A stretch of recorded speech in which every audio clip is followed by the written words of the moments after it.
தமிழ்நாட்டில் இருக்கும் பல சக்தி வாய்ந்த கோயில்களை பற்றி கேள்விப்பட்டிருப்பீங்க.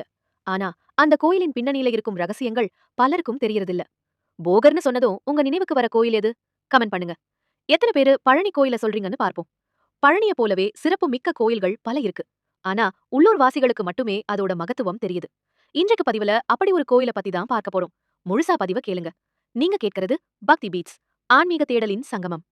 பழனி முருகர் ஏன் பிரசித்தம்? மூலவர் சிலை நவபாஷாணத்தால் உருவாக்கப்பட்டதால் தானே.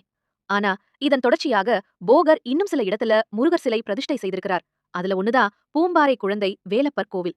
கொடைக்கானல்ல இருந்து சிறிது தொலைவில் மலைகளால் சூழப்பட்ட ஒரு பள்ளத்தாக்கில் அமைந்துள்ளது பூம்பாறை குழந்தை வேலப்பர் கோவில். இது போகர் சித்தர் மற்றும் நவபாஷாணத்தின் மற்றொரு தொடர்பை கொண்டது. பழனியில் நவபாஷாணத்தால் மூலவ சிலையை நிறுவிய பிறகு அந்த நவபாஷாணத்தின் கலவையில் மிஞ்சிய சில பகுதிகளைக் கொண்டு போகர் பூம்பாறையிலும் ஒரு முருகன் சிலையை வடித்ததாக கூறப்படுகிறது. பூம்பாறை குழந்தை வேலப்பர் கோவிலில் உள்ள முருகன் சிலை பழனியில் உள்ள மூலவர் சிலையை ஒத்திருக்கிறது என்று சிலர் கூறுகின்றனர். இதுவும் போகரின் கைவண்ணம் என்பதால் இந்த சிலைக்கும் மருத்துவ குணங்கள் இருப்பதாக கூறப்படுகிறது. பழனியில் உள்ள சிலை போகரின் பிரதான படைப்பாகும். ஆனால் அதன் தொடர்ச்சியாக தனது சீடர்களுக்கு பயிற்சி அளிக்கும் இடமாகவோ அல்லது தனது தியான மையமாகவோ பூம்பாறையை அவர் பயன்படுத்தியிருக்கலாம் என்பது ஒரு கூற்று. பூம்பாறை ஆலயத்தின் கட்டிடக்கலை மற்றும் அமைப்பும் மர்மம் நிறைந்தது. இந்த ஆலயம் பல்லவர்கள் மற்றும் பிற்கால பாண்டியர்களின் கட்டுமான கலையை பிரதிபலிக்கிறது. இந்த ஆலயம் சுமார் 3000 ஆண்டுகளுக்கு முந்தையது என்றும் பிற்கால சோழர்கள் மற்றும் பாண்டியர்களால் சீரமைக்கப்பட்டது என்றும் வரலாறு கூறுகிறது. ஆனால் அதன் ஆரம்பகால கட்டுமானங்களில் குடவரை அதாவது குகை கோவிலின் அம்சங்களும் பழமையான திராவிட கட்டிடக்கலை பாணியும் காணப்படுகின்றன. இந்த ஆலயத்தின் கருவறை அமைப்பு மிகவும் தனித்துவமானது. கருவறையின் விமானம் நில அதிர்வுகளிலிருந்து பாதுகாக்கப்படும் வகையில் பிரத்யேகமாக வடிவமைக்கப்பட்டுள்ளது. பூம்பாறை ஆலயத்தின் கட்டிடக்கலை மற்றும் அமைப்பும் மர்மம் நிறைந்தது.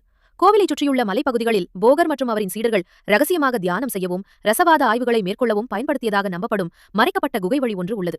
இது உள்ளூர் மக்களால் சித்தர் கூண்டு என்று அழைக்கப்படுகிறது.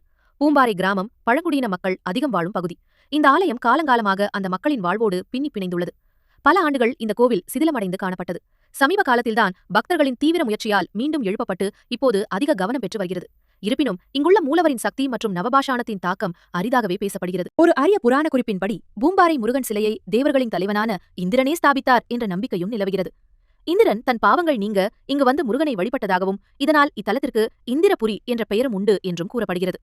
போகரின் தொடர்பினாலும் நவபாஷாணத்தின் மருத்துவ ஆற்றலின் தொடர்ச்சியினாலும் பூம்பாறை முருகன் கோவில் மிகவும் சக்தி வாய்ந்த ஆனால் அதிகம் வெளியில் அறியப்படாத ஒரு ரகசிய தலமாக விளங்குகிறது. இந்த அரிய தகவல்கள் உங்களுக்கு பிடிச்சிருக்கும்னு நம்புறேன். இது போன்ற சுவாரஸ்யமான ஆன்மீக தகவல்களுக்கு எங்க பக்தி பீட்ஸ் சேனலை சப்ஸ்கிரைப் பண்ணிக்கோங்க. அப்படியே வீடியோ பிடிச்சிருந்தா லைக் தட்டி விடுங்க. உங்களுக்கு தெரிஞ்சவங்களுக்கும் இதை ஷேர் பண்ணி விடுங்க. ஆறுமுகம் அருளிடும் அனுதினமும் ஏறுமுகம்.